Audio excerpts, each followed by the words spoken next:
Bagaimana kabarnya? Bagaimana kabarnya hari ini? Semoga dalam keadaan baik, penuh dengan sukacita dan melimpah dengan ucapan syukur ya. Ya, sembari terus teman-teman kita untuk terus bergabung dan juga mengajak teman-teman yang lain untuk bergabung, kita akan memulai acara pada malam hari ini. Nah, bersyukur malam hari ini kita boleh berada di dalam satu room yang sama, meski kita terpisah oleh jarak ya, kayak gitu. Namun tidak menutup semangat kita untuk boleh bersekutu bersama dan belajar bersama pada malam hari ini. Sekali lagi saya ucapkan gabung dan selamat mengikuti sharing alumni KMK FKG USU dengan tema sharing pengalaman persiapan mendaftar beasiswa LPDP. Nah, sebenarnya kegiatan ini teman-teman merupakan kegiatan berkelanjutan yang diadakan oleh Persekutuan Alumni KMK FKG USU. Dalam hal ini dikerjakan oleh Komisi Skill dan Knowledge dengan harapan supaya setiap alumni dokter gigi semakin profesional di bidangnya dan dapat melayani pasien secara mudah dan juga dengan utuh. Nah, perkenalkan saya Erlin Kristiani Boy yang akan memandu acara pada malam hari ini. Nah, sebelumnya ada beberapa hal yang mau saya informasikan kepada kita semua. Yang pertama, saya mengajak abang kakak dan rekan-rekan alumni semua untuk boleh open cam atau buka kamera supaya kita bisa berinteraksi bersama pada malam hari ini. Dan juga sekiranya berkenan boleh namanya, nama, spasi berasal dari universitas mana, spasi stambuk berapa. Karena apa? Karena kegiatan ini tidak hanya diikuti oleh FKG USU saja dan terbuka untuk umum. Mungkin nanti ada teman-teman dari fakultas lain, boleh gabung dari universitas lain, dan kita bisa saling berinteraksi bersama. Oke, dan yang kedua yaitu sesi sharing ilmu ini dibagi atas 2 sesi, yaitu sesi pertama, nanti kita akan mendengarkan sharing dari narasumber kita, dan yang kedua yaitu ada sesi diskusi atau tanya-jawab. Oke, nah sebelum kita melangkah lebih jauh lagi, mari kita bersatu di dalam doa. Kita berdoa, kepadamu ya Allah yang hidup, Allah hidup kami bersyukur ya Tuhan untuk setiap kesempatan dan kasih setiamu dalam hidup kami. Kami juga boleh bersyukur ya Allah, Tuhan boleh memanggil kami untuk menjadi rekan sepelayanan Tuhan dalam profesi yang telah Tuhan percayakan, menjadi dokter gigi yang boleh melayani pasien dengan penuh belas kasih. Ya Tuhan, pada malam hari ini kami bersyukur boleh berada dalam satu room yang sama. Kami rindu ya Tuhan untuk boleh belajar, untuk boleh sharing satu dengan yang lain. Kiranya Tuhan yang boleh berkenan atas Zoom malam hari ini, Tuhan juga boleh memimpin setiap hati, pikiran, telinga, maupun mata kami ya Tuhan. Dan biarkan Tuhan yang boleh berotoritas penuh dalam acara pada malam hari ini. Kami juga berdoa untuk narasumber yang akan nantinya menyampaikan ya Tuhan, bagaimana pengalamannya bersama dengan Tuhan, bagaimana proses demi proses yang boleh dilalui saat sampai sekarang ini ya Tuhan. Dan kiranya Tuhan yang boleh memberikan hikmat, kebijaksanaan untuk boleh menyampaikan apa yang boleh menjadi kesenangan bagimu ya Allah. Terima kasih Allah kami memohon ampun ya Tuhan jika sepanjang hari ini kami mendukakan hati-Mu, pikiran maupun perbuatan kami. Ampuni dan kuduskanlah kami ya Tuhan. Berdoa juga untuk teman-teman kami, rekan-rekan alumni dimanapun berada, kiranya Tuhan yang boleh memelihara dan menolong mereka. Dan kiranya Tuhan yang boleh juga mengantarkan, boleh bersama-sama berada dalam room ini ya Tuhan, sehingga kami boleh mendapat sharing yang sama ya Allah. Terima kasih Allah kami, di dalam nama-Mu kami berdoa dan mengucap syukur. Amin.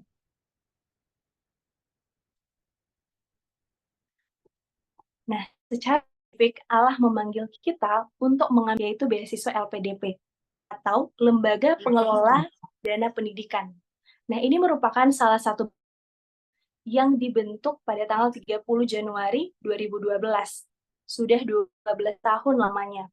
Nah, dan ini merupakan di bawah Kementerian Keuangan, di mana beasiswa ini menyediakan pembiayaan pendidikan guna mendukung pengembangan sumber daya manusia Indonesia.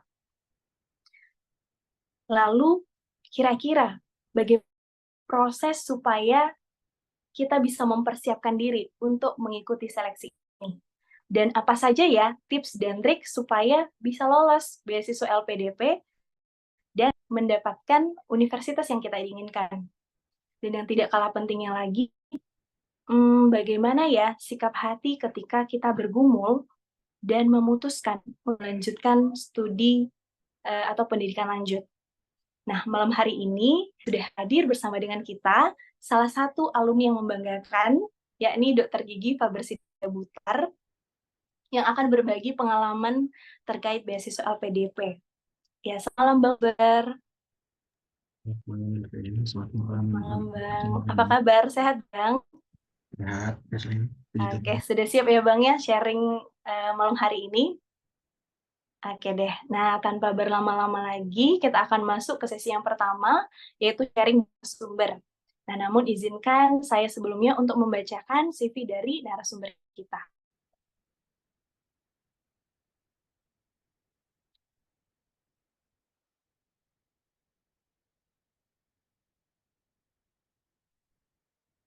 Oke, boleh di-share screen, Bang Rau?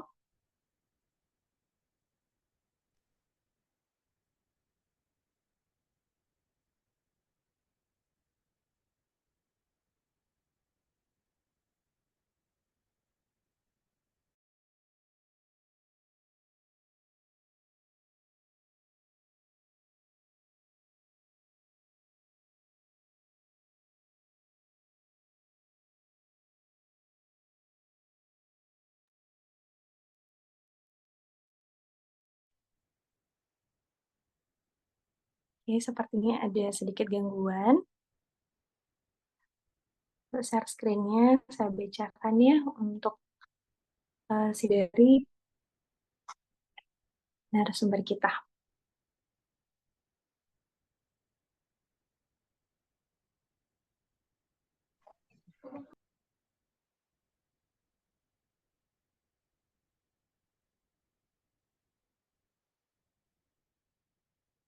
Oke, narasumber kita, nama lengkap Dr. Gigi Fabersida Butar, pendidikan S1 sampai Dr. Gigi di tahun 2010 sampai 2019. Kemudian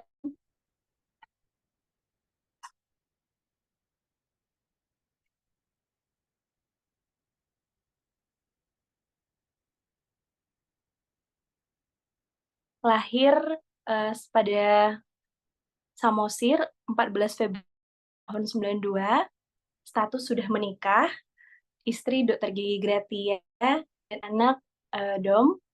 Kemudian domisili saat ini di Kota Kupang, NTT.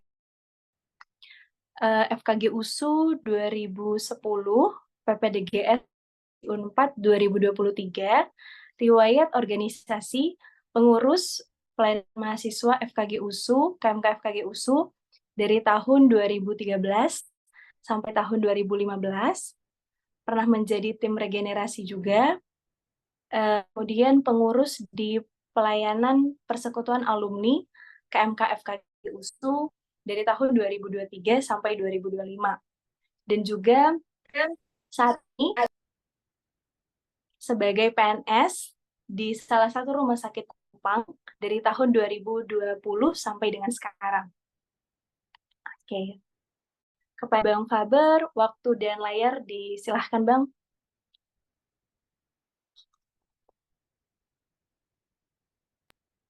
Kalian bisa aplikasinya nih, PowerPoint-nya.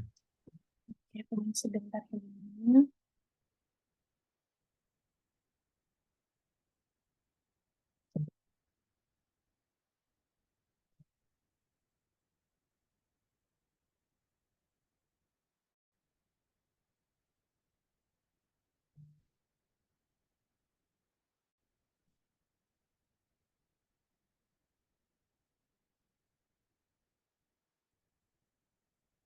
Oke, izin share screen.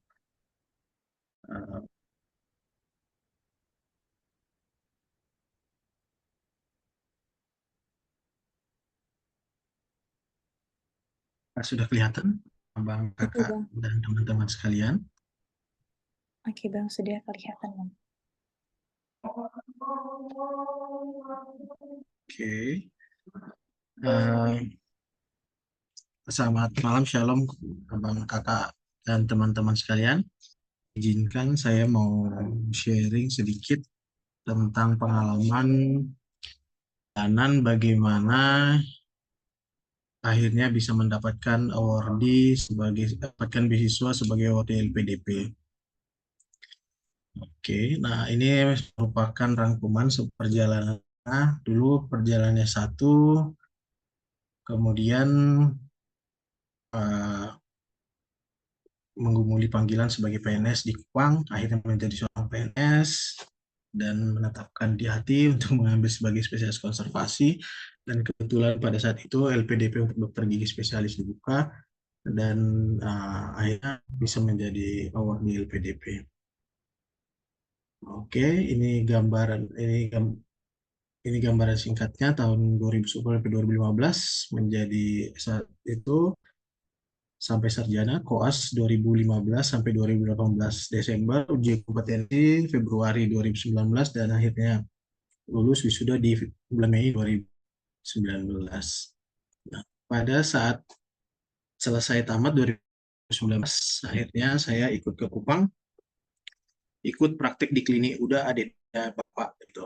Nah, pada saat itu belum ada kepikiran untuk mengikuti menjadi seorang PNS di rumah sakit. Nah, sebelumnya itu di sana ada di 2019 sebelum pandemi COVID. Pada saat itu juga CPNS ada dibuka pendaftaran. Nah, sebelumnya saya sangat tertarik untuk menjadi seorang dosen seperti itu. Nah, begitu selesai mencoba menghubungi dosen di USU juga bagaimanakah kalau kita menjadi seorang dosen karena di 2018 ada penerimaan dosen tetapi dosennya dari S1. Dan kemudian setelah diskusi dengan Prof. Sondang bilang saat ini kita untuk dosen itu tidak akan ada lagi S1. Sebenarnya akan ada S2 atau spesialis seperti itu. Nah, itu yang membuat berarti kalau saat ini kondisinya uh, untuk menjadi seorang dosen itu akan sulit seperti itu, hanya mengandalkan S1. Nah, kemudian di situ saya berpikir apakah tetap menjadi seorang dosen atau mau menjadi dokter gigi di rumah sakit saja seperti itu atau apakah menjadi seorang PNS atau tidak seperti itu. Nah, akhirnya digumulkanlah menjadi PNS dan mendapati meyakini lah yaudah nggak PNS seperti itu dan ikutlah seleksi PNS pada tahun 2019. Tahun 2020 lulus menjadi seorang CPNS di Rumah Sakit Johannes Kupang. Tapi begitu sampai di eh, rumah PNS di Johannes itu, saya menjadi seorang dokter gigi yang tidak bekerja merawat pasien. Gitu. Nah, menjadi seorang dokter gigi itu, saya pasien, saya sebagai dokter gigi yang bekerja menjadi seorang eh, petugas administrasi di unit claim, kemudian di case manager, dan menjadi juga salah satu menjadi ketua subkomite peningkatan mutu komite mutu rumah sakit seperti itu karena dokter gigi yang ada di rumah sakit mereka tidak mau lagi ada dokter gigi tambahan di poli gigi. Jadi akhirnya dengan pertimbangan yang lain direktur menugaskan bekerja di administrasi saja seperti itu. Nah, kemudian di situ kalau S1 terus maka bisa jadi dalam jangka waktu yang lama administrasi terus. Sementara dari dulu pengennya itu kalau nggak mau jadi dosen atau lebih ke praktikal seperti itu, merawat pasien, mengerjakan kasus itu passion saya dari dulu di situ. Nah, kemudian berpikir untuk mau sekolah spesialis atau ngambil S2. Nah, namun dana tidak cukup, berpikir akhirnya bergumul, akhirnya diputuskan untuk mengambil nanti sekolah lanjutan itu adalah spesialis. Karena kalau S2, kalau di rumah sakit juga tetap tidak akan bisa mengerjakan pasien di poli seperti itu. Dari pertimbangan dia. Nah, yang tadi Eh, tetapi ketika menjadi bekerja sebagai admin di klaim, case manager dan di komite mutu, itu pada prosesnya bekerja eh, dan menjadi komite mutu itu mengurusi akreditasi rumah sakit pada tahun 2022, 2022 ya. Sepanjang tahun sekitar 7 bulan kami mempersiapkan untuk eh, reakreditasi rumah sakit. Sebagai anggota komite mutu selalu bersinggungan dengan direktur, wakil direktur, ketua pelayanan, dan banyak orang. Akhirnya banyak dorongan seperti itu untuk melanjutkan eh, pendidikan spesialis. Ambil aja spesialis dok, kita masih butuh, kalau gigi rumah sakit ini masih butuh banyak spesialis. Karena dokter gigi umum itu di Poli itu sudah ada 5, dokter gigi spesialis itu bedah mulut 2, dan konservasi sudah ada 1. Jadi cukup banyak kalau dokter gigi umum gitu. Namun dokter gigi bedah mulut yang 2 orang itu adalah PNS, dan dokter gigi yang spesialis konservasi itu adalah kontrak. Jadi dari direktur menyarankan kalau mau ambil spesialis, kalau mau ambil konservasi juga it's okay. Asal jangan bedah mulut saja, karena bedah mulut sudah ada orang yang dosen yang menjadi staf kita PNS seperti itu. Nah, akhirnya dengan itu menerapkan hati untuk mengambil untuk spesialis nantinya seperti itu, karena belum ada dana yang cukup. Sebelumnya aku berpikir bahwa ya mungkin 3-4 tahun lagi mengumpulkan dana dulu kemudian bisa lanjut sekolah. Nah, 2022 itu ternyata ada pembukaan beasiswa LPDP dokter gigi spesialis juga. Selama ini dokter spesialis sudah ada, namun dokter gigi belum ada. Setelah itu ikut mendaftar, mengikuti 3 tahapan seleksi: administrasi, tes bakat, seleksi, dan seleksi.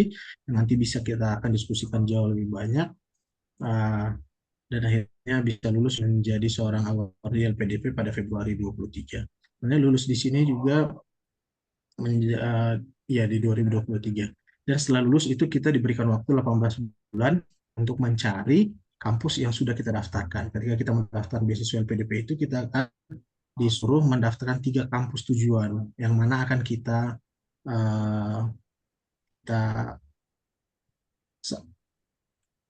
yang mana akan kita tuju seperti itu. Kan dulu saya melanjut membuat tujuan kampus itu adalah UI dan Unair. Kita akan bisa memilih 3 kampus yang terdaftar di LPDP, karena tidak semua kampus itu ada. Seperti spesialis konservasi di USU ada, tetapi di LPDP tidak ada.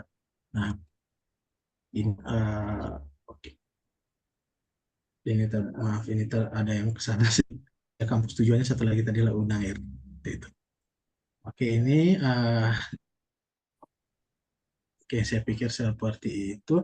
Nah, yang mau saya sharing juga kepada abang kakak semuanya, yang ini, dan teman-teman semuanya, beasiswa LPDP itu tidak hanya mencakup beasiswa spesialis, tetapi banyak sebenarnya beasiswa yang disediakan. Apakah mau S2, doktor, itu sangat tersedia, sangat banyak seperti itu.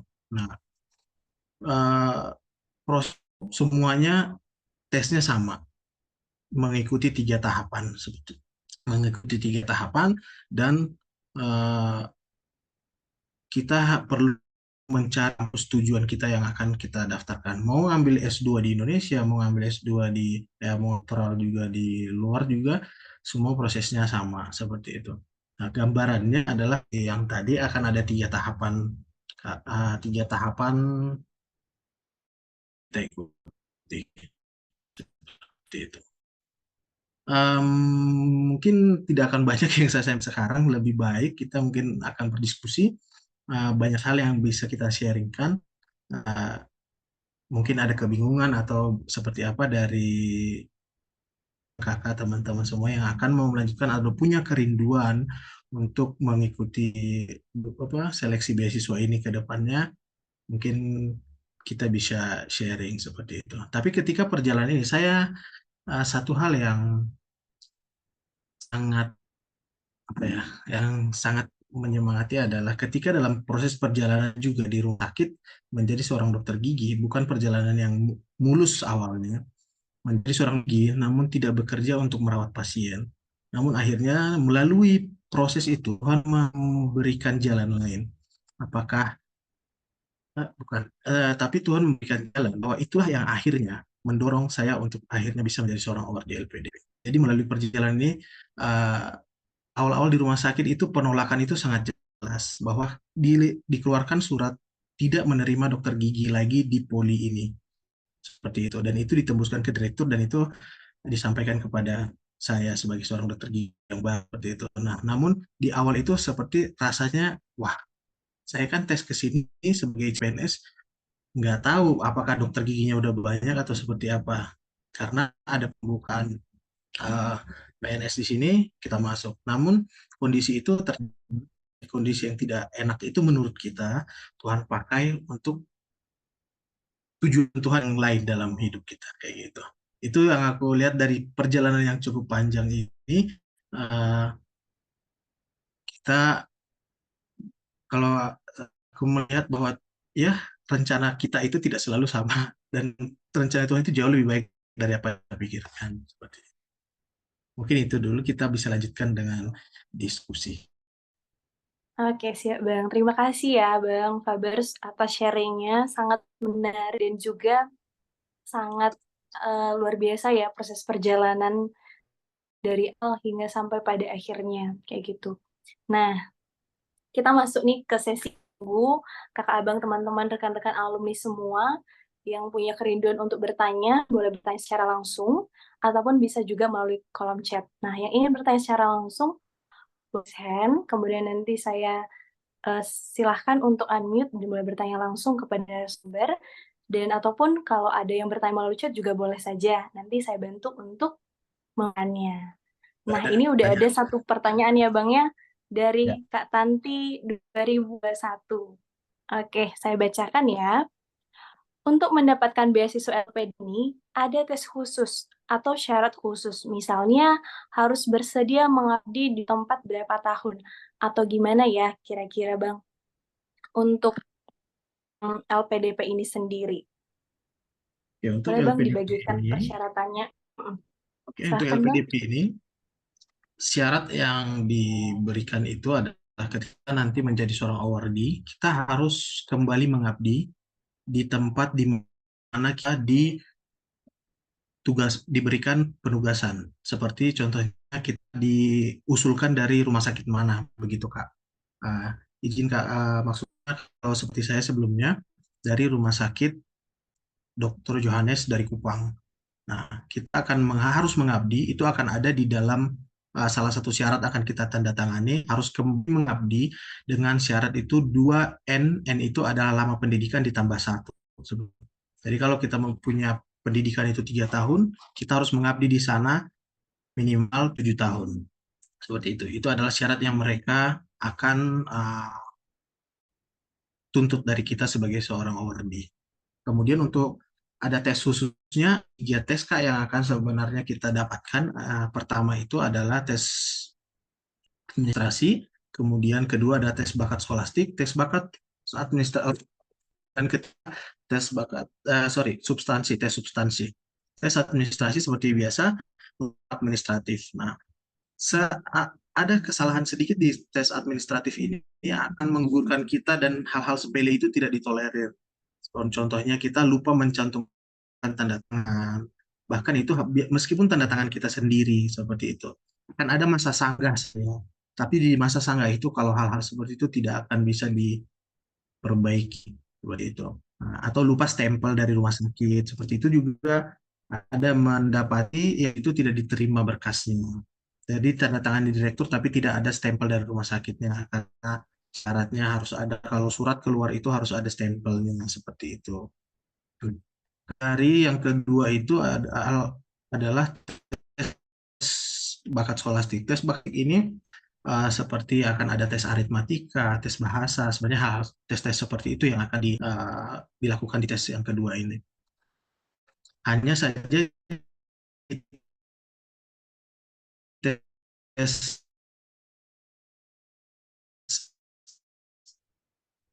bakat skolastik ini kita selalu lulus itu, ketika kita akan membuat akan lanjut ke tes substansi. Oke, di Erlin ada membagikan di sana kita akan adalah syarat-syaratnya. Nah, nanti di tes substansi tes itu adalah kita akan diwawancara yang sudah kita tulis di esai kita. Seperti itu. Di esai kita itu kita akan menuliskan 1.500 kata tentang apa kontribusi kita terhadap negara ini. Seperti itu. Nah, akan banyak hal yang bisa kita tuliskan di sana, mulai dari latar belakang kita, kemudian motivasi kita mengikuti, kita pengalaman bekerja di mana, apa masalah yang kita temukan di lapangan, kemudian apa pentingnya pendidikan yang akan kita ambil, dan bagaimana kita menyelesaikan masalah tersebut dengan pendidikan yang kita lakukan, yang kita tempuh. Nah, kemudian apa kontribusi kita dalam jangka pendek, jangka menengah, jangka panjang seperti itu. Nah, itu yang perlu kita sampaikan di sana. Nah, itu adalah hal yang sangat penting karena ketika dia di substansi ini, nanti secara kita di wawancara, apa yang kita tulis, kita harus bisa mempertanggungjawabkan semuanya. Seperti itu. Kalau kita membuatnya terlalu cantik juga, dalam tanda kutip ada orang yang terlalu cantik seperti itu dia menulisnya dengan segala mungkin ada yang mengarang juga seperti itu. Nah, ketika ditanya dan itu tidak apa yang kita sampaikan dan apa yang kita tulis, hal itu juga bisa membuat kita gagal tes substansi seperti itu. Mungkin begitu kira-kira Kak Tanti. Kak, ini ada lanjutan pertanyaan. Aku jawab aja, Lin ya. Oke, ada batasan umur dua dan spesialis memang ada batasan umur. Maksimal itu 35 tahun. Kalau dia untuk ambil doktoral, dia maksimal itu 45 tahun. Baik Kak, nggak apa-apa Kak Tanti. Nah, kalau doktoral dia 40 tahun. Nah, kalau dia batasan umurnya itu 35 memang ya. Dan kalau dia seorang ASN, apakah kita butuh tubel? Ya Kak, pada akhirnya kita akan butuh tubel, tapi itu seperti itu. Nah, kalau kita menjadi seorang ASN, nanti kita akan harus mendapatkan surat usulan dari dari BKD kita. Kalau dulu karena aku provinsi, makanya akan harus ada dia usulan dari BKD provinsi. Itu yang akan menjadi bekal kita bahwa kita sebagai ASN itu diberikan dukungan minimal dukungan itu kan. Dan salah satu syaratnya lagi adalah kita harus mendapatkan kalau kita mau ngambil dokter spesialis, kita harus mendapatkan uh, usulan dari direktur rumah sakit, dari suatu direktur rumah sakit yang akan tempat kita mengabdi kembali nantinya. Seperti itu. Kira-kira begitu, Kak. Oke, terima kasih Bang Bar, dan terima kasih juga ke Kak Tanti yang udah bertanya ya Kak ya. Oke. Oke, berarti tadi yang ditanya Kak Tanti berarti berapa ya kira-kira masa mengabdi ya tadi udah disampaikan 2N tambah 1. Kemudian tadi proses seleksinya ada seleksi administrasi yang tadi disampaikan bahwa harus membuat esai, kemudian ada berkas-berkas yang harus dilengkapi dengan secara diteliti. Kemudian ada juga mengikuti tes skolastik, dan terakhir yaitu tes wawancara yang akan menentukan apakah dinyatakan lulus atau tidak. Oke, terima kasih. Sekarang ini ada 2 orang yang raise hand dan mau bertanya. Tadi dari Dek Brian dulu, dipersilahkan Dek untuk unmute, kemudian nanti dilanjut ke Kak Tio ya. Silahkan. Shalom kakak dan abang, shalom bang. Saya Brian. Saya mau bertanya, saya dari rencana memang ngambil S2 untuk tahun ini. Tapi yang menjadi kendala adalah kan LPDP ini kan kalau seingat Brian ada dua batch gitu, 2 gelombang. Yang gelombang yang baru ini kan yang dari Januari kemarin kalau nggak salah ya, benar tuh Februari. Batch yang berikutnya ini kemungkinan September. Kemarin Brian rencananya kalau nggak salah kan di LPDP itu juga ada yang jalur yang LOA juga kan, yang Letter of Acceptance itu. Jadinya Brian bingung ini Bang. Brian coba tanya-tanya juga ke penerbit LPDP. Kalau misalnya saya daftar S2-nya kan di bulan Juni, sedangkan LPDP bukanya di eh, sekitar LPDP gelombang kedua ini bukanya sekitaran Agustus Bang. Lalu saya tanya itu kalau nggak salah dibilang diminta untuk penundaan akademik gitu Bang. Soalnya kan nggak harus harus ada tanggal kita mulai kuliah Bang kalau nggak salah. Jadinya itu bagaimana itu Bang? Saya agak bingung juga itu. Eh, Lalu yang kedua kan Bang, yang sering yang ditakutkan sama pendaftar LPDP ini masalah pembuatan apa yang tadi Bang itu Bang? Kalau nggak salah Esai. surat motivasi Oh, ya kalau nggak salah Bang. esai. Eh Esai, iya itu yang sering ditekan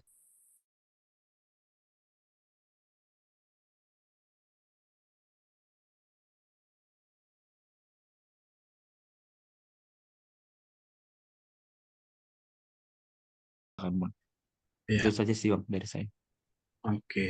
Em, Mungkin kita jawab satu-satu ya, Nenya, biar nggak kelupaan, Bang. Ya, Bang. Silahkan, Oke, Bang. kita membahas dulu ada LOE atau Letter of Acceptance. Itu merupakan tanda bahwa kita sudah diterima di sebuah universitas seperti itu kan. Nah, kalau contohnya kayak abang dulu, eh, waktu abang mendaftar itu belum ada LOE-nya, belum ada Letter of Acceptance. Jadi kita bisa punya masuk itu tes ikut dengan dua jalur. Kita udah bisa punya kampus tujuan dan belum punya kampus tujuan. Kalau kita belum punya kampus tujuan, kita akan diberikan waktu 18 bulan untuk mencari kampus tujuan sesuai yang kita daftarkan. Seperti apa tadi? Itu mendaftarkan tiga kampus, UI, Unpad, UI, dan Unair, seperti itu. Nah, kemudian setelah lulus dinyatakan lulus, maka 8 bulan dari tanggal kita lulus itu kita harus mencari waktu. Selama 18 bulan itu kita harus mencari LOE bahwa kita sudah diterima di satu kampus tujuan. Kalau tidak ada maka beasiswa kita akan hangus seperti itu. Nah, kalau kita sudah punya LOE, maka kita hanya perlu melengkapi berkas dan tes bakat skolastik itu di skip.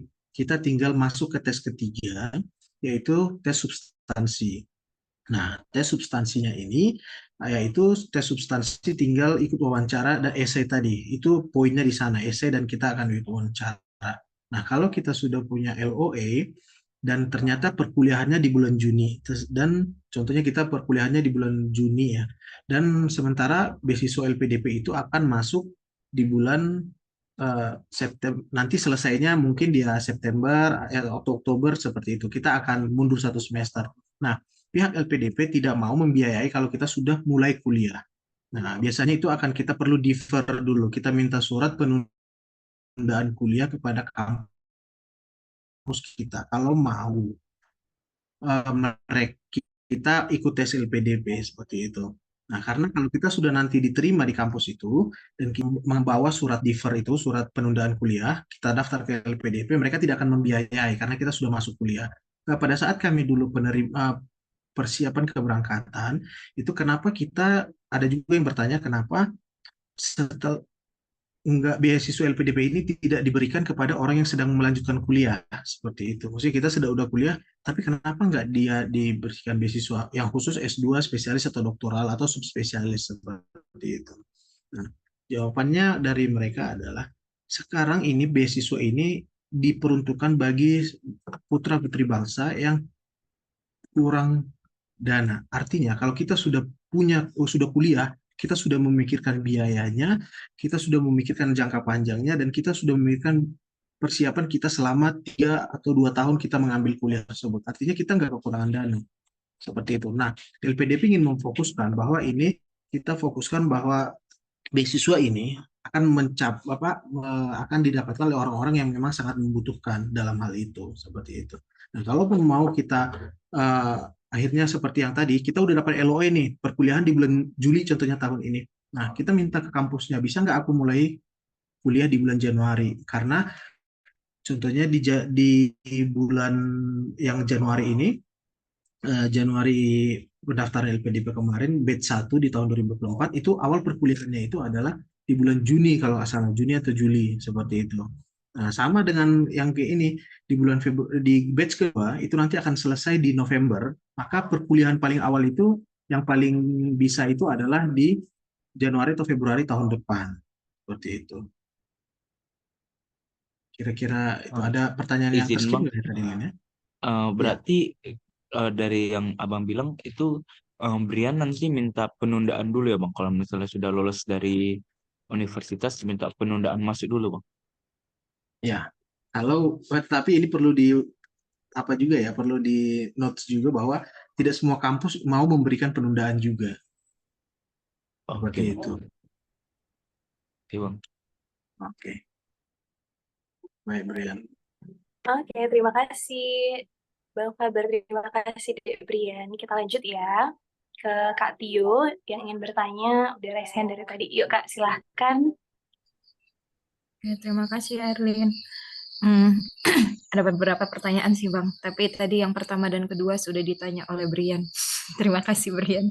Ya, mungkin tadi Bang Faber ada singgung waktu sharing di awal, itu ada list-list kampus yang dibiayai oleh LPDP ya. Dalam artian tidak semua universitas di bisa di bawah naungan LPDP. Nah, yang terjadi pertanyaan di mana kita bisa mengetahui sebelum mendaftar gitu, sebelum mendaftar LPDP gitu.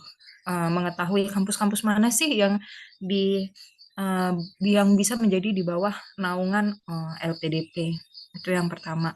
Yang kedua, apakah ada batasan dalam mencoba LPDP? Misalnya pada kita mengikuti tes yang pertama, yang kedua gagal. Apakah ada batasan, misal 3, 4, atau hanya batasan usia gitu. Nah, kalau kita lihat kan Bang, salah satu syaratnya IPK itu kan eh, 3 ya, 3 dalam satuan 4, 4 itu salah satu di ini syaratnya. Nah, IPK-nya itu IPK koas atau SKG ya Bang? Tuh.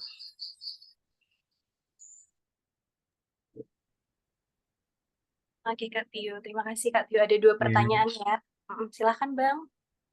Oke, yang pertama kita untuk syaratnya kita tahu kampus mana aja nih yang mau diberikan gitu kan, diberikan kesempatan. Nah, kalau dia kampusnya itu kita bisa lihat di webnya LPDP. Jadi lpdp.kemenkeu itu kita bisa lihat itu mereka akan memberikan di situ daftar kampusnya, prioritas apa program studi apa aja yang bisa kita ikuti di tahun ini seperti itu. Jadi uh, contohnya ini di tahun 2024 ini akan ada daftarnya di lpdp.kemenkeu.go.id.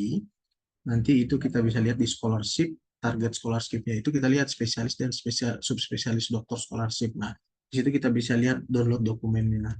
Jadi kita udah lihat nih kampus tujuan kita udah ada nggak ya kayak di saat ini kayak gitu. Itu kita bisa lihat dari sana. Kemudian yang kedua, eh, yang kedua itu kita mau lihat IPK-nya. IPK-nya seperti apa? Nah, IPK-nya kalau IPK-nya kan itu di minimal 3. Kalau aku sebenarnya IPK aku nggak nyampe 3 S1-nya. Jadi IPK-nya itu kalau kita S1-nya bisa 3, itu boleh, cukup. Tapi kalau dia nggak S1-nya nggak cukup 3, digabungin sama profesinya. Nggak apa-apa. Nanti dua-duanya ijazahnya akan dimasukkan, itu dimasukkan di apa namanya di syarat di ketika kita masukkan administrasi IPK eh ijazah sorry nilai IPK S1 dan IPK DRG-nya gitu karena kebetulan kayak aku IPK S1-nya itu hanya 3,98 2,98 jadi nggak cukup gitu. Nah, tapi itu bisa kalau sebelumnya udah ada yang menanyakan. Kalau kita ada pertanyaan juga yang membingungkan, seandainya ya kita bingung, kita bisa menanyakan ke LPDP langsung. Ada itu kita bisa menanyakan, ada namanya tiket bantuan LPDP. Kita bisa search di Google, kita akan bisa menanyakan kepada mereka terkait apapun. Seperti itu. Kalau belum ada di um, belum ada di ini ya, belum ada di sebaran yang mereka berikan kepada kita. Kira-kira bisa menjawab? Satu lagi belum, Bang. Apakah ada batasan berapa kali dalam Oh, mencoba ya. LPDP-nya atau hanya batasan usia saja? Oke, untuk batasan usia tadi sudah. Untuk batasan mendaftar itu tidak ada batasan sebenarnya. Kita bisa mulai dari Februari tahun 2020, November 2022, aku bersama-sama mendaftar. Ada satu calon awardee juga yang sudah mendaftar. Kemudian di gelombang kedua dia mendaftar tahun 2022, gelombang ketiga 2020, gelombang pertama 2023 mendaftar lagi nggak lulus juga, dan gelombang kedua 2023 mendaftar lagi nggak lulus juga. Nah, ini dia sedang mencoba kelima kali. Dia dokter gigi juga, dia dokter gigi, tapi dari Jawa Timur seperti itu. Kebetulan dia sudah beberapa kali diskusi terkait pembuatan esainya, tetapi dia selalu gagal ketika diwawancara di tes substansi. Ketika menyusun, mungkin sambil menunggu pertanyaan selanjutnya, ketika menyusun esai, memang itu merupakan salah satu yang cukup membingungkan juga. Kita akan menulis apa di sana? Kita mau membuat sebagus apa yang akan kita buat kontribusi kita terhadap negara ini, contohnya seperti itu. Kalau menurut pengalaman yang sudah sebelumnya, kalau esai yang terlalu muluk-muluk juga tidak bisa, belum tentu diterima juga seperti itu. Contohnya, sebelumnya udah beberapa, mungkin 15 atau 20 orang yang sudah mendaftar untuk beasiswa LPDP ini, aku bantu review esainya. Kebanyakan itu yang aku lihat adalah esai yang dibuat itu adalah esainya punya rencana kontribusi itu yang sangat sangat bagus sebenarnya, tetapi tidak bisa menjawab permasalahan yang ada di lapangan secara cepat seperti itu. Nah, kontribusinya itu lebih banyak dijabarkan seperti saya dokter gigi, nanti akan meneliti A topiknya. Kemudian gambarnya adalah ketika nanti sudah selesai, maka kontribusi saya adalah membuat produk seperti itu. Nah, prosesnya itu kan tidak segampang yang kita pikirkan contohnya. Sementara dari kita waktu persiapan keberangkatan itu kita mencoba diskusi adalah bagaimana ketika kita menjadi seorang awardee, selesai menjadi awardee, kita mengikuti program-program pemerintah. Kita ada untuk mensukseskan program-program pemerintah. Contohnya kita melihat apa? Program pemerintah yang akan ada adalah 2035 atau 2045. 2045 apa coba? Ada yang ingat? Jadi Indonesia Emas 2045. Nah, itu akan mendukung bagaimana kita menyusun program kita, apa yang akan kita buat seperti itu. Kalau dulu pengalaman aku membuat esai itu adalah apa yang akan kulakukan menjadi ketika seorang dokter gigi spesialis. Esai kontribusinya itu adalah kontribusi jangka pendek menjadi seorang dokter gigi spesialis, berarti kita akan merawat pasien-pasien yang berhubungan dengan spesialistik kita, merawat pasien, nah hal seperti itu. Nah, apalagi yang bisa kita lakukan? Membangun jejaring, atau karena kebanyakan seperti di rumah sakit di tempat kami kerja itu adalah gigi dicabut, sakit dicabut, bukan dirawat. Nah, itu juga akan kita hubungkan dengan apa pendidikan yang akan kita ambil. Menjadi seorang spesialis konservasi itu mempertahankan uh, gigi selama mungkin. Nah, seperti itu. Nah, apa hubungan cerita yang tadi? Kemudian apa hubungannya ke 2045? Indonesia Emas 2045 perlu juga ditunjang dari hidup yang sehat. Hidup yang sehat itu berbicara apa? Salah satunya adalah gigi kita juga sehat. Nah, jadi kalau dulu aku masuknya ceritanya dari sana. Apa yang akan kulakukan? Aku mendukung program pemerintah 2045 Indonesia Sehat. Nah, bagaimana caranya? Aku akan merawat gigi orang supaya dia bisa bertahan lebih lama sehingga dia punya kualitas hidup yang lebih baik, kualitas kesehatannya meningkat. Nah, itu juga mendukung program pemerintah seperti itu. Karena banyak yang aku bantu review esainya adalah kebanyakan itu saya akan membuat aplikasi supaya pasien-pasien itu sangat gampang untuk berobat ke dokter gigi. Aplikasi sehat. Sementara kalau kita lihat selama ini sudah banyak kok aplikasi seperti itu. Tapi apakah itu menjawab langsung, menjawab? Sementara salah satu permasalahan yang saya angkat sebelumnya di esai itu adalah tidak meratanya dokter gigi spesialis di Indonesia. Tenaga kesehatan itu, terusnya juga dokter gigi spesialis seperti itu. Pemerataannya masih lebih tidak merata dan lebih banyak ada di kota-kota besar. Seperti itu. Nah, itu yang diangkat. Ketika diwawancara itu dicecar kembali. Ketika apa yang kita tulis, mereka akan cecar semuanya. Seperti itu. Mungkin di situ. Jadi, kalau menyusun esai itu, cerita dari awal sampai akhir itu kita harus benar-benar kuasai, dan itu adalah pengalaman kita. Sehingga ketika kita dicecar, karena mereka akan dari pengalaman wawancara itu, apa yang mereka tanya itu adalah sebuah cerita yang kalau kita silap salah satu, kita bisa kacau menjawabnya.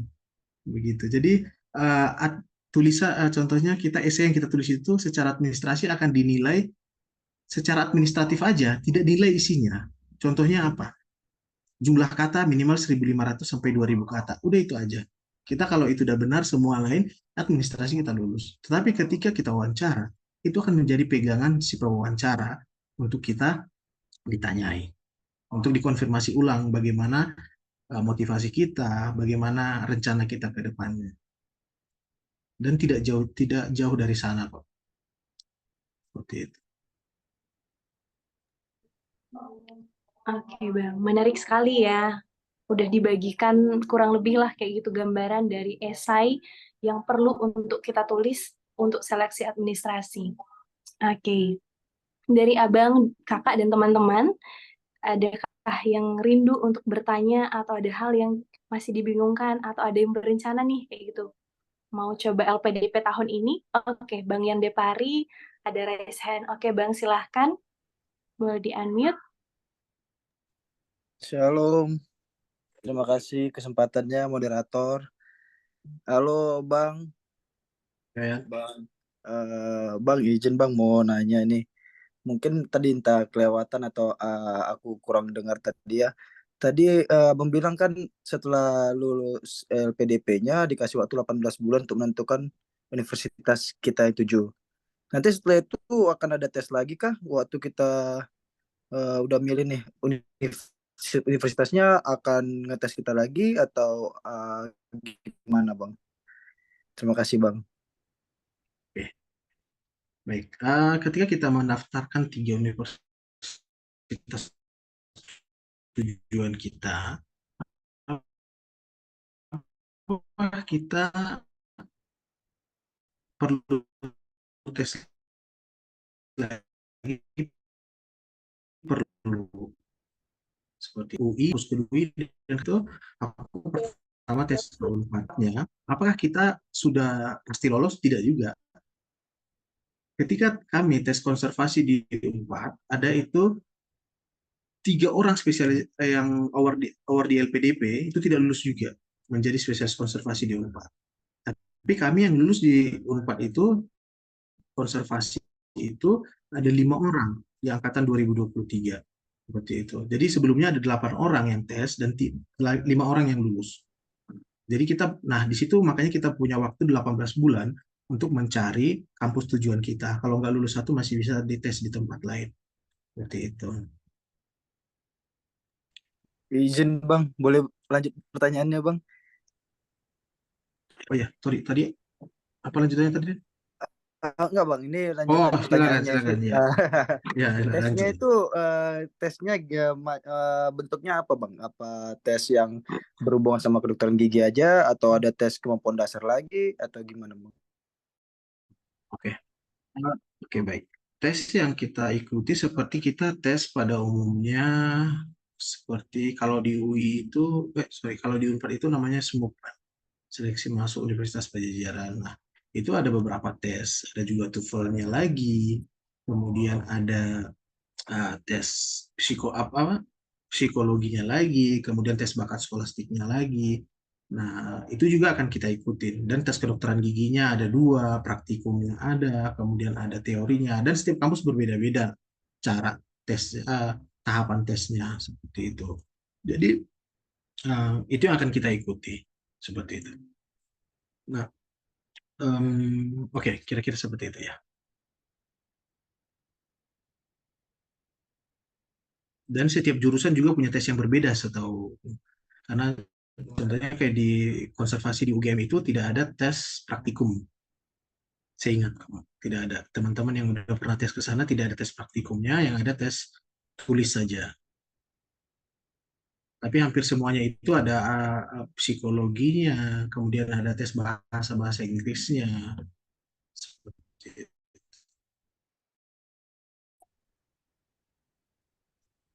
Oke Bang, terima kasih ya Bang ya. Dari Bang Yan sendiri gimana Bang? Ada yang mau ditanyakan lagi Bang atau ada yang masih penasaran kayak gitu untuk yang udah dibagikan? Izin Bang. Eh, Ya, silakan. Kalau itu misalnya kayak kita pilih Unpad terus kita gagal nih tes mereka, kita apakah bisa milih lagi di kemudian hari kah? Karena kan 18 bulan nih waktu yang dikasih. Itu gimana ya Bang ya? Terima kasih Bang. Maaf Bang banyak Nggak pertanyaannya. apa-apa. Oke, bisa tes ulang. Kami diangkat di konservasi Unpad ini contohnya, tahun lalu mereka sudah ada yang tes di sini. Dan akhir tidak lulus, dan tahun ini tahun 2022 mereka udah tes nggak lulus, dan 2023 baru lulus. Itu nggak apa-apa, nggak ada masalah seperti itu. Jadi kita nggak ada batasan sih bahwa tes sekali. Mungkin aku lanjutkan dulu pertanyaan di kolom chat ya. Nanti kalau ada pertanyaan boleh dilanjut lagi ya, Dian. Ini setelah 18 bulan tidak ada kampus, maka beasiswa akan hangus. Iya, akan hangus. Apakah tetap bisa mengikuti LPDP atau kita di blacklist? Kalau kita sudah sekali 18 bulan dan hangus, maka kita harus punya LOA dulu, baru bisa daftar lagi ke LPDP. Jadi kita, kalau sekarang ini kan kita punya dua jalur. Tanpa LOA, Letter of Acceptance di kampus tujuan, atau pakai Letter of Acceptance, surat kita lulus. Nah, kalau dia sudah sekali tanpa letter of acceptance dan 18 bulan kita tidak berhasil menemukan kampus kita, maka kita selanjutnya hanya bisa masuk dengan jalur kita punya letter of acceptance. Jadi kita dapat dulu diterima di kampus tujuan, baru kita bisa mendaftar LPDP. Dari kita yang dijabarkan oleh LPDP, ada nggak orang yang dia udah diterima dokter spesialis, tapi nggak lulus-lulus sampai hangus? Ada juga. Ada beberapa seperti itu, tapi tidak banyak.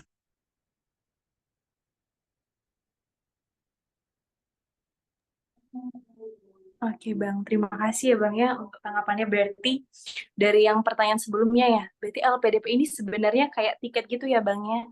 Tiket untuk kita bisa, kita nih udah dapat nih beasiswanya. Oke, puji Tuhan udah lulus. Kemudian tiket itu ada masa berlakunya yaitu selama 18 bulan.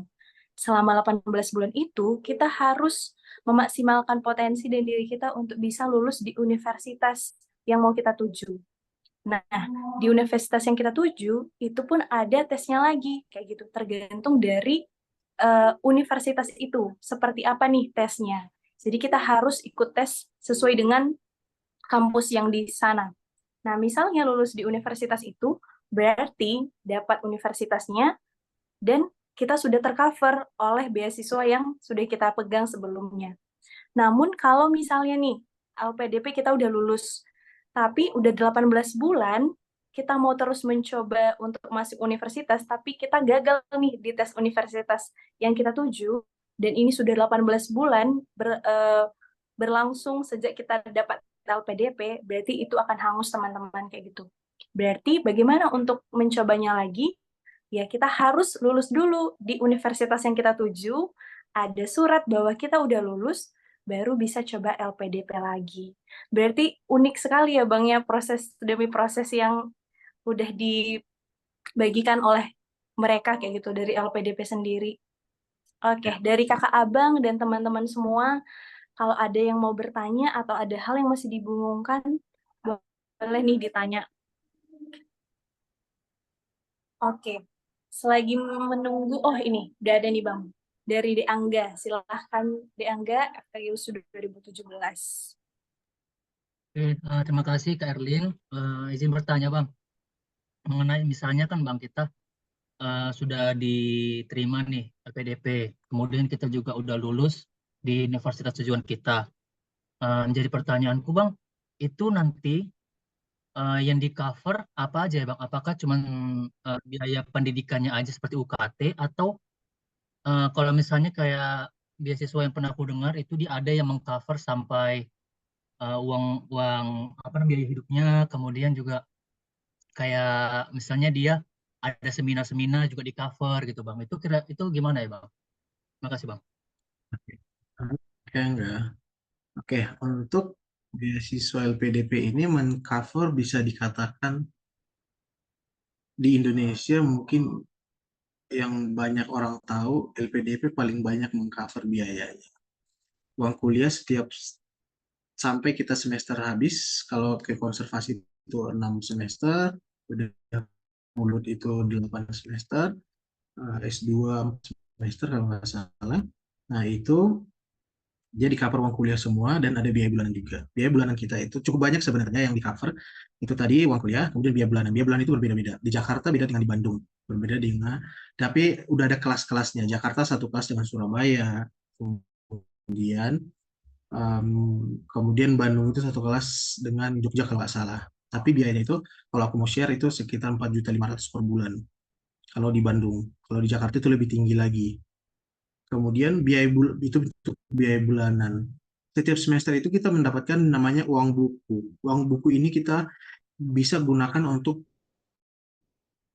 menunjang pendidikan kita. Mau beli buku kah, mau apa terserah. Itu biayanya 10 juta setiap tahun. Kemudian kita juga bisa mengajukan biaya seminar. Biaya seminar yang kita ajukan itu maksimal 5 juta sekali seminar. Dan kita dengan syarat-syaratnya. Contohnya kita seperti ini pendidikan spesialis itu harus ada bahwa kepala prodi menugaskan kita harus mengikuti seminar tersebut. Dan seminar itu berhubungan dengan spesialistik kita. Seperti kami bulan November tahun lalu itu mengikuti seminar di Malang, itu adalah seminar internasional untuk konservasi, dan itu kita memang ditugaskan semua untuk ikut ke sana. Begitu. Nah, kita dapat itu bisa kita ajukan. Akomodasinya bisa kita ajukan, maksimal satu malam itu 400.000, maksimal itu H-1 dan H+1 dari lama seminarnya. Seperti itu. Kemudian kita bisa mengajukan tiket juga, tiket pesawat. Tiket pesawat itu kelas ekonomi. Kemudian kalau tiket kereta api kita bisa mengajukan kelas eksekutif, boleh. Pulang pergi tidak apa-apa, boleh. Seperti itu. Kemudian kalau itu biaya seminar, kemudian untuk yang berkeluarga, jika keluarganya ikut, itu bisa juga dapat tunjangan istrinya atau tunjangan suaminya, yaitu 25% dari biaya pokok kita. Contohnya kalau aku punya istri dan anak yang ikut, 25% untuk istri dan 25% untuk anak itu ikut, bisa di cover dari beasiswanya, ditambahin. Kalau mungkin 4 jutaan ya akan tambah sekitar 1.200.000, 1 jutaan, berarti sekitar nambah 2 jutaan nantinya, seperti itu. Kemudian kalau kita juga keluar negeri, kita bisa mendapatkan seminar, tetapi kalau keluar negeri, seminar keluar negeri, kita harus menjadi pembicara. Pembicara yaitu oral poster. Kita harus oral presentation. Kita harus presentasi oral, baru bisa kita LPDP. Sistemnya reimburse, kita udah ikuti dulu kegiatannya, baru nanti kita ajukan ke LPDP semua dengan bukti-bukti yang udah kita ikuti. Kalau dia ke luar negeri itu kita maksimal mendapatkan 15 juta. Kemudian nanti untuk penelitian, tesis itu juga kita punya dapat biaya juga. Biaya kalau kita tesis itu, kalau dia ada tesis yang dengan menggunakan lab dan tanpa menggunakan lab. Kalau menggunakan lab dia lebih mahal, kalau nggak salah sekitar 25 jutaan. Kalau dia tanpa lab itu 15 juta atau 20 juta, agak lupa, tapi ada di daftarnya. Kemudian kalau kita menghasilkan karya tulis yang bisa masuk di Scopus itu juga kita bisa, Scopus 1 kita bisa mendapatkan biaya juga sekitar 15 juta. Seperti itu. Nah, kira-kira itu adalah biaya yang di-cover selama kita mengikuti pendidikan sampai selesai. Kalau ada juga tambahan, kalau pendidikan kita lebih cepat dari yang diharuskan, contohnya kita di situ 8 semester. ketentuannya ada 8 semester. Ternyata 7 semester kita sudah bisa selesai nih. Kita akan kembali ke tempat asal mengabdi, tapi kita masih bisa dapatkan beasiswa 6 bulan setelahnya, sisa 6 bulan itu. 6 bulan itu akan dapat memang potongan berapa persen, aku lupa, tapi kita akan bisa mendapatkan beasiswa itu ditransfer setiap 3 bulan. Seperti itu tetap ada. Dan pencairan dana itu dicairkan setiap 3 bulan. Kalau dari Kementerian Keuangan itu selalu on time. Izin Kira-kira Bang seperti menyambung, ya. izin menyambung Bang dari yang pertanyaan dari jawaban Abang tadi Bang. Kalau misalnya tadi kan tadi Bang kalau misalnya kita keluar negeri tadi katanya harus oral presentasi kan. Nah, sementara kalau misalnya itu udah seminarnya itu di dalam negeri Bang, itu berarti nggak wajib ya Bang kita oral presentasi. Ya, nggak wajib. Oke Bang, makasih banyak Bang. Mungkin kita sambil menunggu pertanyaan selanjutnya. Dulu pertama ketika aku mau tes LPDP ini takut. Karena di awal berpikir mendengar kata LPDP sangat sulit. Hanya orang-orang tertentu aja yang bisa lulus dan kita bingung seperti itu. Tapi ketika dijalani berpikir bahwa jangan lupa berusaha dan berdoa aja seperti itu. Karena sesulit apapun ya kalau kita jalanin, kita berusaha, tapi jangan lupa kita doakan. Aku pikir nggak sesulit yang kita bayangkan kok. Terkadang bayangan kita sulit itu lebih sulit dibandingkan kenyataan di sebenarnya kayak gitu. Oke, boleh lanjut pertanyaan selanjutnya. Oke, terima kasih ya Bang Febri ya. Oke, berikutnya ini ada yang raise hand. Kak Dewi atau Dek Dewi, boleh silahkan. Baik. Ya, baik, terima kasih. Kak Dewi. Ya, ya, perkenalkan saya Dewi, angkatan 14.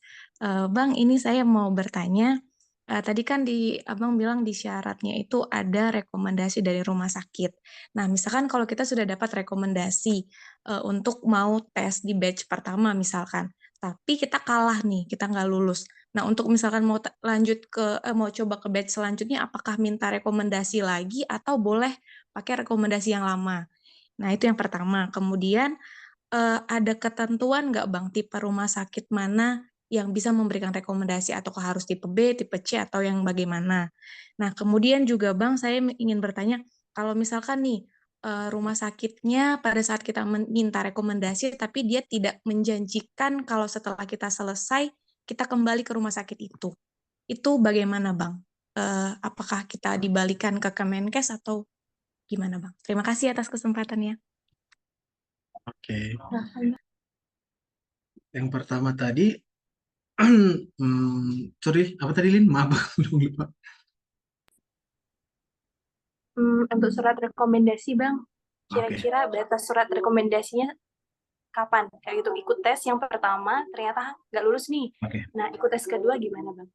Oke. Rekomendasi Kalau dia rekomendasinya dari satu rumah sakit, ternyata kita nggak lulus di tahun yang sama. Kalau kita masih di tahun yang sama dengan spesialistik yang sama, kita tidak perlu meminta rekomendasi lagi. Kecuali kita mau ganti spesialistik. Contohnya kita tahu di pertama itu udah mulut nggak lulus, aku mau ke prosto harus ganti lagi. Seperti itu. Tapi kalau contohnya kita masuk di batch kedua tes, di batch kedua 2023 contohnya, kita bedah mulut. Di batch pertama 2024 kita mau bedah mulut lagi, itu harus ulang lagi minta. Karena di tahunnya yang berbeda, harus di tahun yang sama.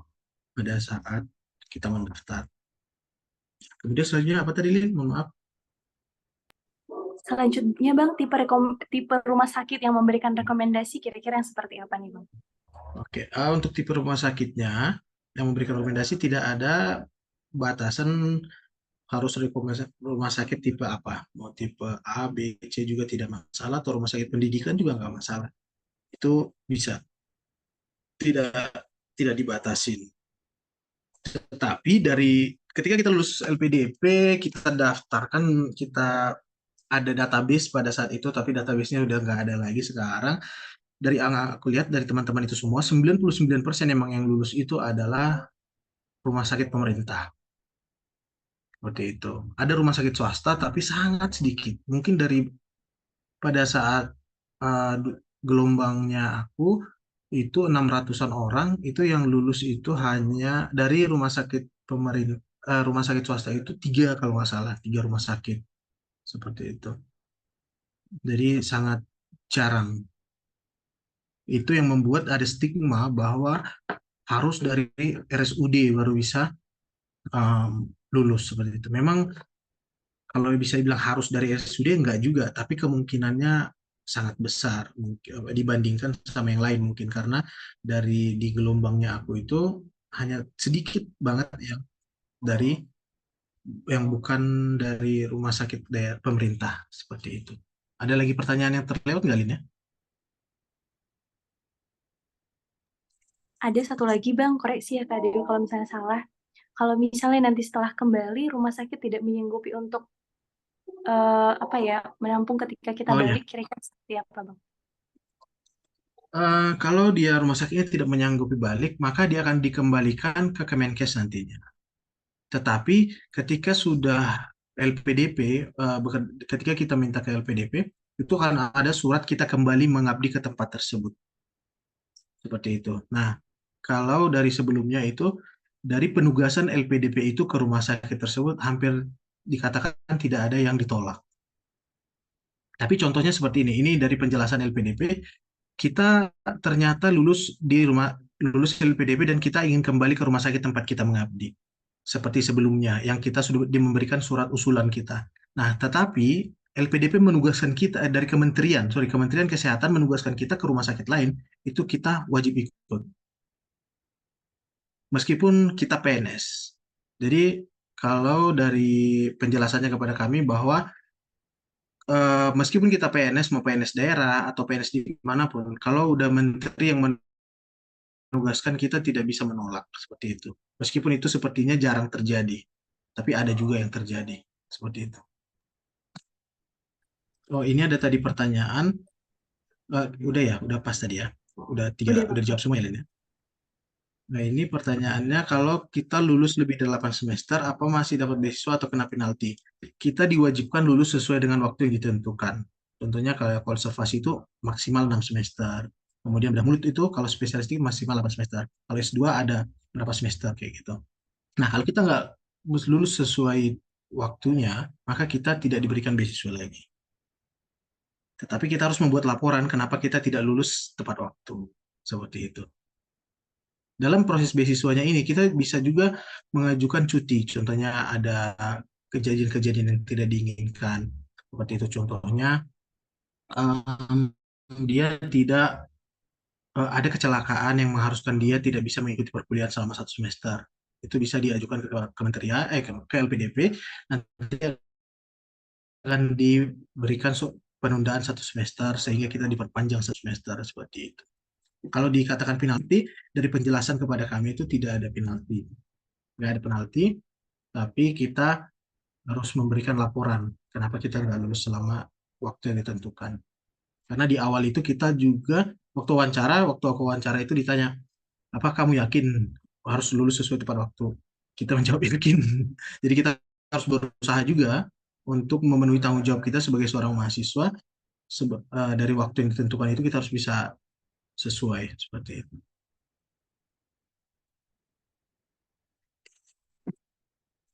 Mungkin yang perlu dipersiapkan ya, kalau ASN mungkin beberapa yang bisa aku sampaikan. Kalau ASN itu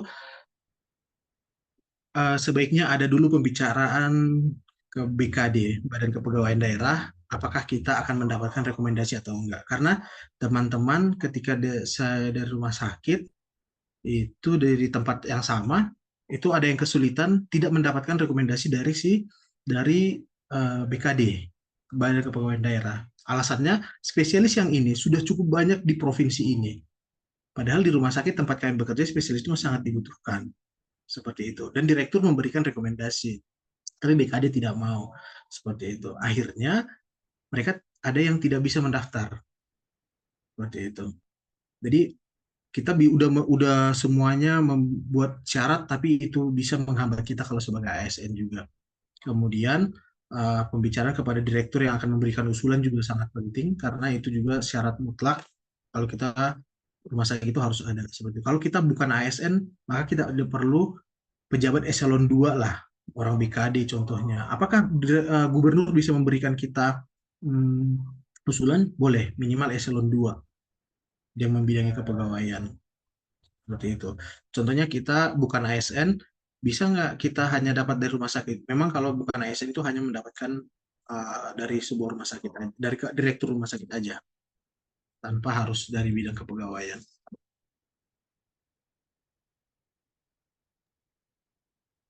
Oke Bang, sudah semakin banyak info ya, gitu yang udah kita bahas, dan udah banyak juga ya tips dan trik yang boleh diberikan kayak gitu dari Bang Faber sendiri. Nah, kalau dari abang kakak rekan-rekan semuanya, kira-kira ada nggak yang masih dibingungkan atau yang masih bertanya-tanya terkait beasiswa LPDP sendiri? Atau ada yang mau berbagi juga, misalnya udah ada yang pernah coba nih, tapi kayaknya kendalanya di bagian sini nih Bang. Nah bisa kita diskusikan bersama-sama teman-teman. Kita masih ada waktu ya. Oke, ini ada yang raise hand, ada Tita dan juga ada dari De Angga. Mungkin dari Tita dulu ya.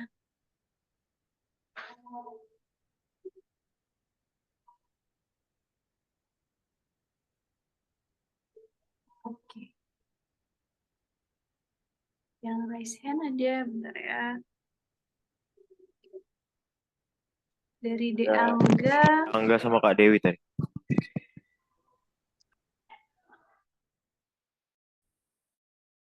Oke. Ya, boleh. Baik, terima kasih ke oh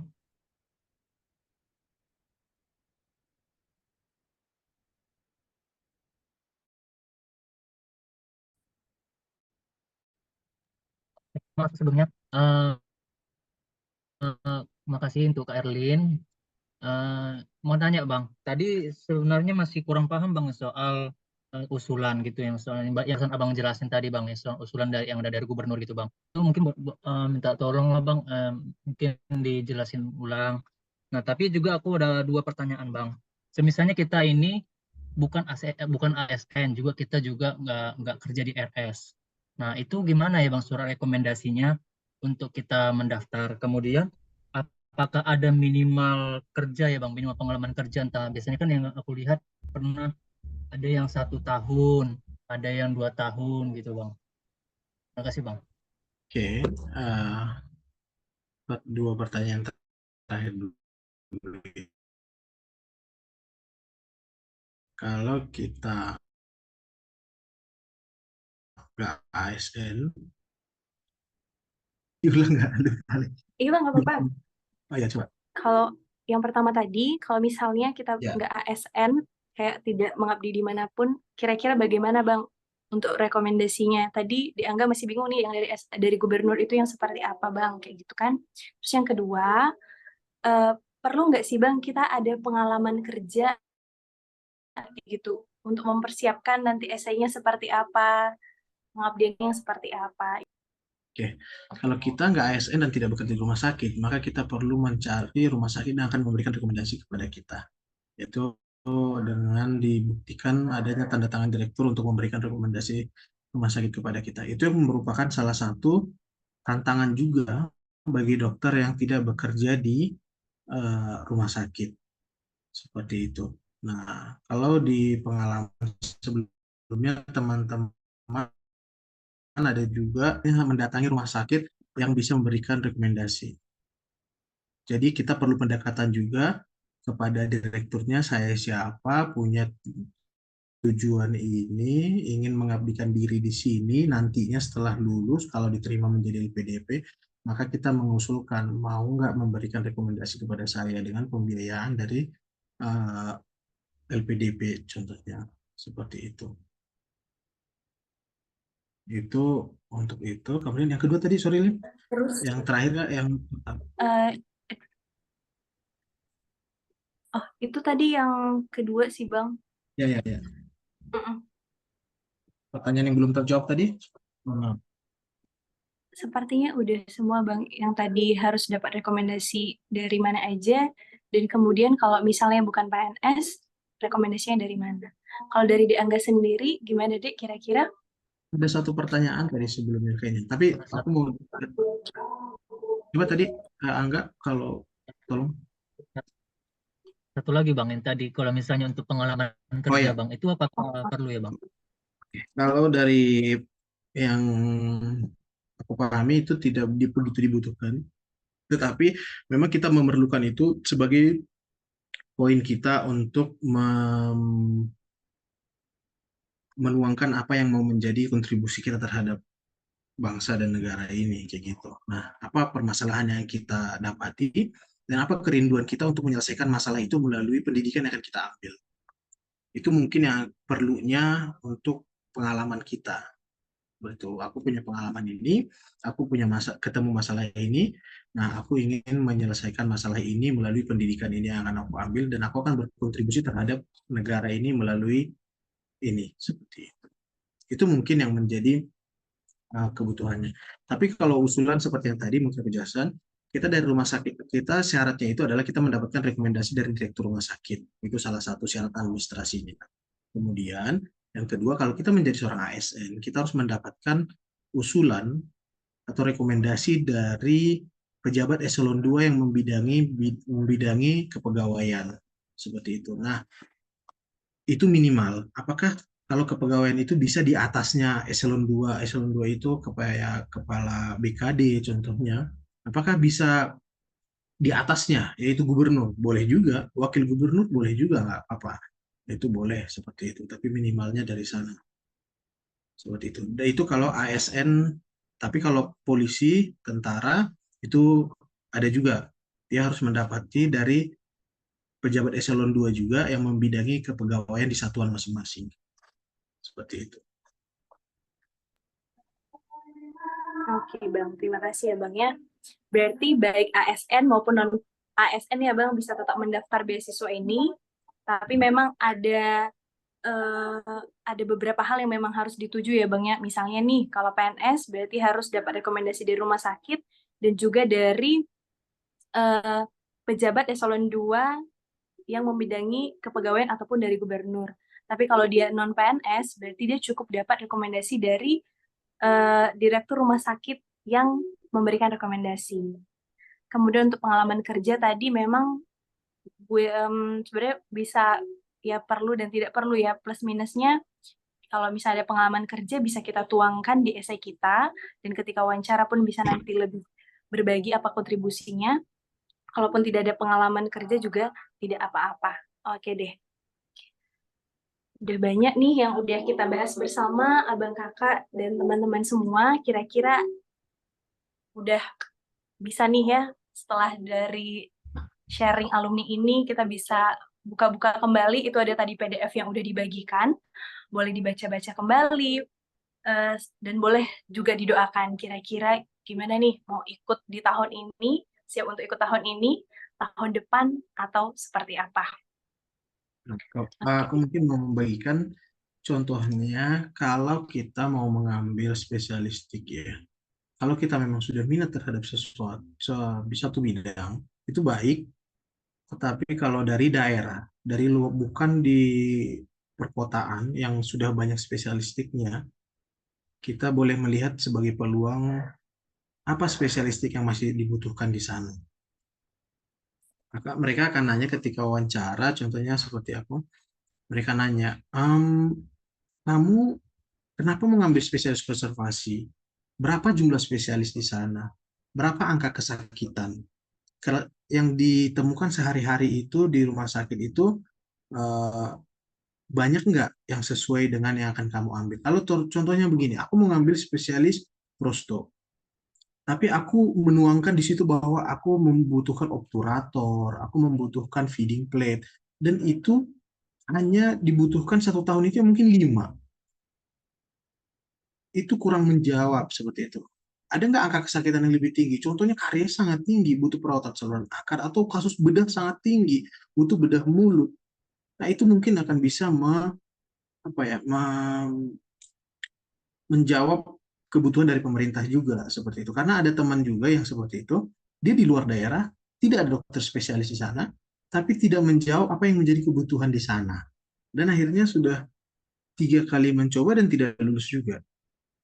Seperti itu. Jadi bisa dibilang enggak,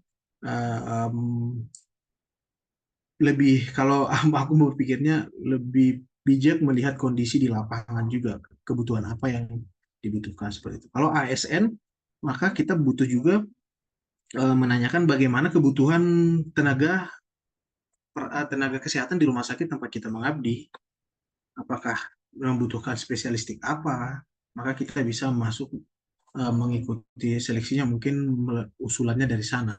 Karena itu akan mempermudah untuk mengajukan, meminta usulan kepada direktur dan kepada yang membidangi kepegawaian seperti itu. Dan yang teman-teman ada juga yang pada akhirnya terlewat di TOEFL contohnya. Udah nanti aja lah TOEFL di akhir-akhir. Nah, ternyata udah penutupan, mohon maaf TOEFL-nya masih 490 seperti itu. Kalau aku sebenarnya TOEFL-ku pas-pasan aja, cuma 503, minimalnya 500, yang penting mencukupi untuk bisa tes seperti itu. Jadi mungkin hal itu terkadang agak sepele, tapi kita perlu mempersiapkannya juga dari jauh hari, karena TOEFL yang kita buat, kita tes, itu bisa berlakukan selama 2 tahun. Jadi nggak langsung hangus. Jadi kita, ya aku mempersiapkan tahun depan, mungkin sekarang udah mulai bisa dicicil satu-satu. Nanti kemudian untuk menyusun esainya, nggak apa-apa, mau nanya aku nggak apa-apa. Selama ini udah ada lumayan, ya mungkin sekitar 20-an orang yang aku bantu untuk menulis esai, menyusun esainya, tapi nggak banyak juga yang lulus. Kebanyakan yang sudah berulang-ulang seperti itu. Nah, karena menyusun esai ini juga, kalau contohnya aku sebagai ibaratnya mereview apa yang menjadi keinginan si penulis esai, aku perlu juga menjelaskan kira-kira jangan terlalu muluk-muluk lah, contohnya seperti itu. Tapi bagaimana kita menyelaraskan apa yang kita kontribusi yang akan kita lakukan terhadap program pemerintah, itu mungkin yang eh, di itu mungkin yang ini ya, yang seharusnya dilakukan begitu. Karena ada juga yang membuat di esainya itu setelah lulus mau jadi apa, buka praktek estetik seperti itu. Padahal program pemerintah kan nggak ke sana, ingin mengurangi angka karies, kemudian kesakitan gigi. Tapi kalau kita membuka klinik estetik, kita nggak mendukung program pemerintah dong, seperti itu. Jadi kita harus kembali lagi, kita lihat dulu nih program pemerintah jangka pendek apa, atau kita bisa lihat RJPN, bisa kita lihat ya seperti Indonesia Emas 2045, bebas karies 2035 ya kalau nggak salah. Seperti itu. Oke Bang, ternyata memang perlu banyak riset juga ya Bang ya. Perlu banyak riset juga, perlu juga banyak pertimbangan satu dua halnya. Bentar ya, saya baca. Oke, semangat. Ya. Ini dari Bang Mukhtar ya? Hah? Atau ini Mukhtar ya? dari Bang Ini kayaknya Mail ya. Mail ini? Atau Bang Mukhtar? Huta Solid aja harganya. Oke Bang, berarti tadi di esainya tadi udah dibagi tips dan trik ya. Ada kalau misalnya di esainya itu kita buat strong point-nya Bang ya, kayak gitu. Kenapa saya dibutuhkan untuk itu? Terus bagaimana aja angka kesakitan yang ada di sana? Berarti perlu juga kita mendata data-data kebutuhan di sana seperti apa, kasusnya seperti apa di sana, sehingga nanti ya memang perlu kayak gitu. Kita layak untuk mendapatkan beasiswa itu sendiri ketika Ya, diwawancara. karena ketika wawancara itu kita juga akan dicecar seperti pertanyaan, kenapa kamu harus kami berikan beasiswa ini? Apakah kamu layak mendapatkannya? Seperti itu. Jadi pertanyaan yang kita dapatkan itu, kalau ketika aku wawancara dulu itu, bukan pertanyaan yang enak juga kadang kita dapatkan. Pertanyaan, siapa kamu dan kenapa kamu harus kami terima menjadi seorang awardee? Jelaskanlah siapa dirimu. Seperti itu. Jadi Kalau di tes ketiga itu substansi, bagaimana kita meyakinkan pewawancara bahwa aku ini bisa berkontribusi terhadap negara ini, aku bisa melakukan hal terhadap negara ini, dan melalui inilah aku berkontribusi. Jelaskanlah apa yang menjadi kontribusi kita. Jangka pendek, jangka menengah, atau jangka panjang. Kira-kira seperti itu. Iya, iya. Oke, Bang. Dan juga tadi dari narasumber kita sendiri tadi udah membuka peluang ya, Kak Bang, teman-teman, sekiranya pun ada yang memang berencana mau ikut LPDP, masih ragu untuk esainya, boleh kayak gitu ya Bang ya, dibantu untuk mereview. Seperti itu. Oke deh.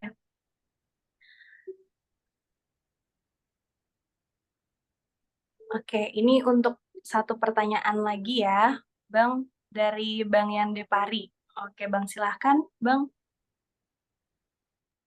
Terima kasih moderator kesempatannya lagi. Izin Bang, dari tadi kan kita bicara soal rekomendasi dari instansi-instansi ke ASN. Kira-kira peluangnya non ASN ini gimana ya Bang ya? Apa waktu gelombang abang itu gimana tuh? Banyakkah yang non ASN lolos atau gimana Bang? Apalagi yang ngambil surat rekomendasi yang tadi itu yang non ASN kan cuma minta dari rumah sakit doang ya Bang ya? Nah, itu gimana tuh perjanjiannya ke rumah sakit kan kita yang nggak kerja di rumah sakit juga minta surat rekomendasinya ke rumah sakit, terus feedbacknya ke mereka gimana itu Bang? Ada dua Bang, maaf ya Bang ya, banyak tanya Bang. Oke, Terima kasih. baik. Kalau kita nggak ASN, bagaimana peluangnya? Kalau di tempat yang di gelombang aku dulu di 2022 gelombang terakhir, itu peluangnya sama.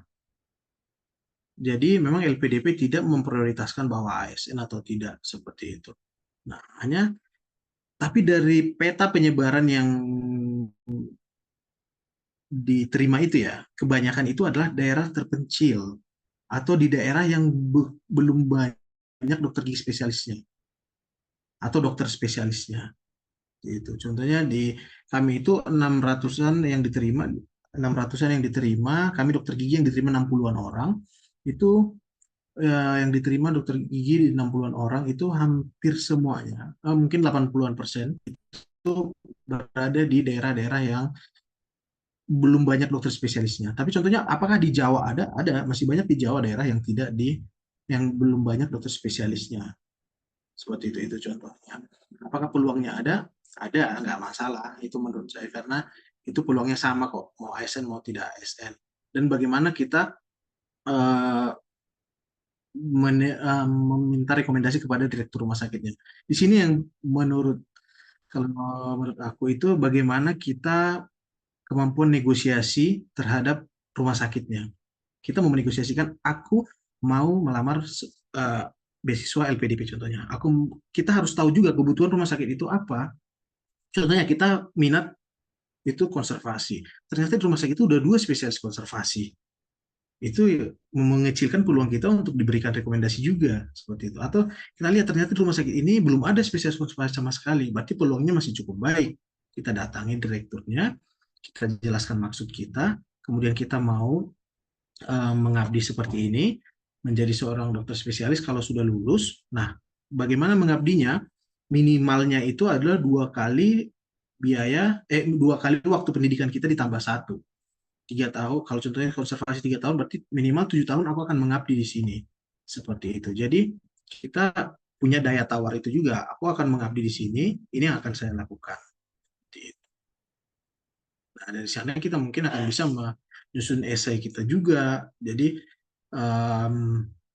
kita apa namanya? Kita melihat kondisi di lapangan, contohnya angka kesakitan banyak nih perawatan konservasi yang dikerjakan, pasiennya cukup sangat sangat banyak. Nah, kita itu kan sangat dibutuhkan kalau contohnya di sana. Atau kasus bedah banyak, tapi bedah mulut nggak ada. Seperti itu, akhirnya tidak bisa diberikan rujukan ke rumah sakit itu. Kalau kita ada kan itu akan menambah sumber daya di rumah sakit tersebut. Kira-kira seperti itu. Oke, dari Bang Faber, terima kasih ya Bang ya udah banyak yang dibagikan. Dari Bang Yan, gimana Bang? Kira-kira udah terjawab? Sudah terjawab. Terima kasih, Bang. Oke, terima kasih. Ini kita udah 20.41 ya, udah mau berakhir nih waktunya. Sekali lagi kalau misalnya adakah yang ingin bertanya untuk terakhir kalinya, kakak abang teman-teman, jika tidak ada maka kita akan close ya, kayak gitu. Mungkin kalau nanti seperti yang tadi, kalau ada yang mau mengikuti tes LPDP, ada yang mau di-review essay-nya, nggak apa-apa, nanti hubungi aku aja. Nanti sebisa aku akan aku bantu. Oke Bang, terima kasih dari Bang Faber. Ada closing statement kah Bang kira-kira? Kalau dari perjalanan ketika aku mulai dari selesai kuliah, PNS, kemudian akhirnya menjadi seorang award di LPDP ini, perjalanannya itu tidak semulus yang aku bayangkan seperti itu. Pergi ke rumah sakit tidak mengerjakan pasien, ditolak, disuruh hanya mengerjakan administrasi. Bahkan aku di awal-awal itu hanya fotokopi aja. Kerjaanku sebagai dokter gigi, tapi kerjaanku fotokopi di rumah sakit. Jadi agak aneh juga seperti itu. Tapi akhirnya Tuhan menunjukkan jalan itu kepada hal yang tidak pernah aku bayangkan. Seperti itu. Aku nggak pernah membayangkan bahwa diriku menjadi seorang award di LPDP untuk mendapatkan beasiswa ini. Tapi ternyata Tuhan punya jalan yang tidak aku bayangkan, aku tidak pikirkan seperti itu. Jadi ya jangan lupa berdoa, minta bagaimana kerinduan kita, apa yang panggilanmu mau menjadi seorang apa, sampaikan kepada Tuhan dan minta tuntunannya ya akan dituntun hari demi hari begitu. Peka terhadap panggilan Tuhan. Oke, terima kasih Bang Faber untuk hal yang udah banyak dibagikan ke kita semua dan juga untuk closing statement-nya terima kasih Bang. Tetap semangat ya Bang untuk PPDGS-nya di Bandung sana. Tuhan berkati dan semoga juga bisa memberikan kontribusi yang besar nantinya ketika sudah selesai. Oke. Nah, 12 tahun sudah ya Kak Bang teman-teman LPDP ini hadir dan terus mendukung mimpi-mimpi putra-putri bangsa. Nah, LPDP terus berkomitmen kayak gitu untuk memfasilitasi dan membersamai generasi terbaik bangsa yang berani untuk mengambil kesempatan dan membaktikan diri untuk negeri. Nah, pertanyaannya, siapkah kita untuk itu? Selamat bergumul, dan seperti closing statement-nya dari Bang Faber tadi, teruslah peka untuk melihat pintu-pintu kesempatan dan pengalaman yang Tuhan bukakan bagi kita sekarang, kayak gitu. Dan serta kerinduan unik yang Tuhan taruhkan di dalam diri kita. Karena tanpa hati yang tertuju pada Yesus, masuk ke pendidikan yang lebih lanjut seperti S2, S3, spesialis dan subspesialis, kita bisa saja akan berada di titik mencari keuntungan untuk diri kita sendiri kayak gitu, atau mengandalkan kecakapan diri kita sendiri tanpa memiliki keinginan untuk menyentuh hati setiap orang yang kita temui dan menghadirkan Yesus di hati dan di hidup mereka. Kayak gitu. Selamat bergumul dan selamat berdoa untuk panggilan ke depannya. Oke, yuk. Sebelum kita menutup ini, mari kita berdoa dan di akhir nantinya kita foto bersama. Yuk, mari kita bersatu dalam doa. Terima kasih ya Tuhan untuk sharing yang boleh kami dengar bersama pada malam hari ini. Ajarlah kami ya Tuhan untuk terus peka dan boleh bergumul ya Tuhan, menggumuli setiap hal yang boleh Tuhan taruhkan dalam hati kami. Dan ajar kami juga Tuhan untuk tunduk dan taat dengan apapun yang Tuhan arahkan bagi kami. Mampukan kami ya Tuhan dan tolonglah kami. Terima kasih Allah kami untuk bagian ini sudah selesai. Sisa satu malam hari ini kami serahkan ke dalam tangan-Mu. Dan kiranya Tuhan yang terus menolong kami dalam pelayanan kami sebagai apapun kami saat ini. Baik itu di tempat praktek, di puskesmas, di rumah sakit, sebagai koas, mahasiswa, ataupun yang sedang pendidikan lanjut saat ini. Terima kasih Allah kami, di dalam nama-Mu kami berdoa dan mengucap syukur. Amin. Oke, amin. Bagian ini sudah selesai, Kak Bang teman-teman. Terima kasih untuk kehadirannya. Dan mohon untuk ayo kita foto bersama. Boleh dibuka kameranya ya, Kakak Abang, teman-teman. Untuk dokumentasi kita pada sharing alumni kali ini. Oke. Oke, boleh dibuka ya kameranya Kakak, teman-teman. Dari Bang Faber, boleh Kak minta bantu, Bang? Kita share, ini aku fotoin ya. Mungkin ya kamera. Oke, kita tunggu udah semuanya. Dua ya, 1, 2, sorry, ulang, 1, 2, 3. Oke. Sekali lagi, ini satu kali foto udah semuanya. Sekali lagi ya. Oke, 1, 2, sorry, 1, 2, 3. Oke, terima kasih. Oke, Bang Kakak, teman-teman, terima kasih atas kehadirannya. Sampai jumpa kembali di sharing alumni berikutnya ya, Kak, Abang teman-teman, bulan depan di minggu ketiga. Tuhan Yesus memberkati. Terima kasih. Terima kasih Bang Faber, terima kasih Ralf. Thank you Terima Bang kasih Bang Das. Faber. Terima kasih semuanya. Terima kasih.